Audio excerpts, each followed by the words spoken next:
আগে ভাগে বলে দিচ্ছি, বাড়িতে যেদিন এই রেসিপিটা বানাবে সেদিন হাঁড়িতে চালটা একটু বেশি দেওয়ার চেষ্টা করবে, কারণ এই রেসিপিটা থাকলে সবাই ভাত একটু বেশি করেই খাবে। আর এই রেসিপিটা শুধু যে ভাত তা কিন্তু না, রুটির সঙ্গে খেতেও কিন্তু দারুণ লাগে। খুবই সহজ একটা রেসিপি, এটা বানাতে একদমই টাইম লাগে না বললেই চলে। তো এর জন্য তেমন কিছুই না, পরিমাণ মতো টমেটো নিয়ে টমেটোগুলোকে খুব ভালোভাবে ধুয়ে নিতে হবে।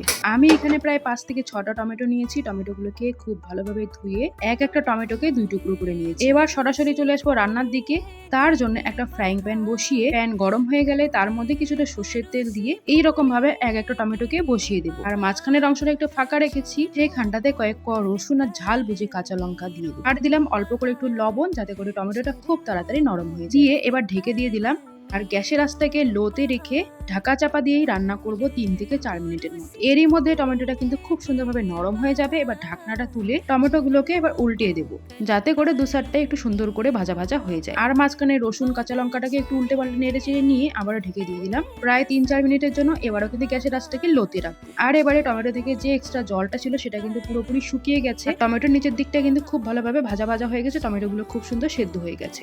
এবারে গ্যাসের আঁচটাকে হাইতে রেখে টমেটোগুলোকে উল্টে দেবো, আর অপর সাইডটাও একটু পোড়া পোড়া করে ভেজে নেব। এবারে দিয়ে দিলাম মুঠো ভর্তি পেঁয়াজ কুচি। টমেটোর অপর সাইডটা ভাজা হতে হতে পেঁয়াজগুলো কিন্তু ভাজা হয়ে যাবে। আর অবশ্যই টমেটোর দুই সাইডটা কিন্তু একটু পোড়া পোড়া করে ভেজে নিতে হবে, তাহলেই কিন্তু ভর্তার আসল স্বাদটা পাওয়া যাবে। মাটির উনুনে যেরকম করে টমেটো পুড়িয়ে ভর্তা করার পরে একটা স্মোকি ফ্লেভার আসে, সেই রকম করে টমেটোর এই প্যান ফ্রাই ভর্তাটাও কিন্তু একটু পোড়া পোড়া করে ভেজে নিলে তবে স্মোকি ফ্লেভারটা পাওয়া যায়, আর খেতে কিন্তু অসম্ভব টেস্টি হয়।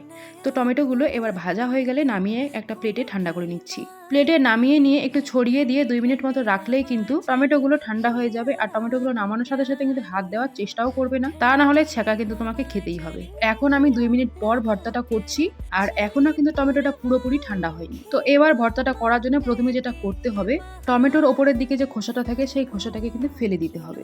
চাইলে রেখে দিতেও পারো, তবে সেটা খাওয়ার সময় একটু ঝামেলা মনে হয়। তাই জন্য একে একে টমেটোর সব চামড়াগুলোকে ফেলে দিয়ে হাত দিয়ে খুব ভালোভাবে কচলে কচলে মেখে নিতে হবে। রসুন কাঁচা লঙ্কা ভাজার সময় কিন্তু খুব সুন্দরভাবে সেদ্ধ হয়ে গেছে। এখন রসুন কাঁচা লঙ্কা আর টমেটো হাত দিয়ে ভালোভাবে ম্যাশ করে নিয়ে ভর্তা করে নিতে হবে। রসুনগুলো গোটা গোটা থাকলে কিন্তু ফ্লেভারটা সুন্দর আসবে না, তাই জন্য চেষ্টা করবে ভর্তার সঙ্গে প্রত্যেকটা রসুন যেন খুব সুন্দরভাবে মিশে যায়। টমেটোটা ভালোভাবে মাখা হয়ে গেলে এবার দিয়ে দেবো অল্প করে একটু লবণ। আমি টমেটো ভাজার সময় আগেও কিন্তু একটু লবণ দিয়েছি, তাই জন্য এখন যতটুকু লবণ লাগবে সেটুকু লবণ আর একটু ধনেপাতা কুচি দিয়ে সবকিছুকে একসাথে খুব ভালোভাবে মিশিয়ে নিয়ে নামানোর আগে একটু টেস্ট করে দেখবে যে লবণটা ঠিকঠাক আছে কিনা। ব্যাস, আর কি, টমেটো ভর্তাটা মাখানো হয়ে গেলে নামিয়ে এক থালা গরম ভাত নিয়ে বসে পড়ো। চোখের পলকে কখন যে এক থালা ভাত শেষ হয়ে যাবে টেরই পাবে। টমেটোর এই ভর্তাটা আমার কিন্তু ভীষণ প্রিয়, আশা করছি তোমাদের কি খুব ভালো লাগবে। অবশ্যই বাড়িতে একবার এইভাবে ট্রাই করে দেখবে। আর রেসিপি ভালো লাগলে প্লিজ প্লিজ প্লিজ আমার পেজটিকে কিন্তু ফলো করে দিও। আজ তাহলে চললাম, সবাই ভালো থেকো, টাটা।